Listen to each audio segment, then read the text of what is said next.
Click Ads Manager at the top left corner. Click Custom Conversion.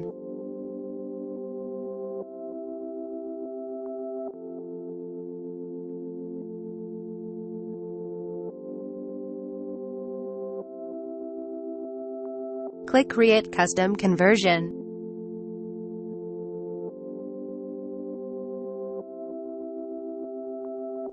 Fill in the word contain in URL.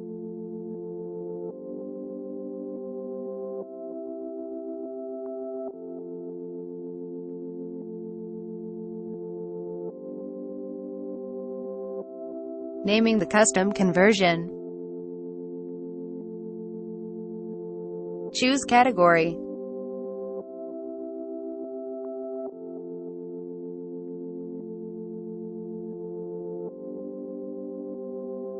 Click Create.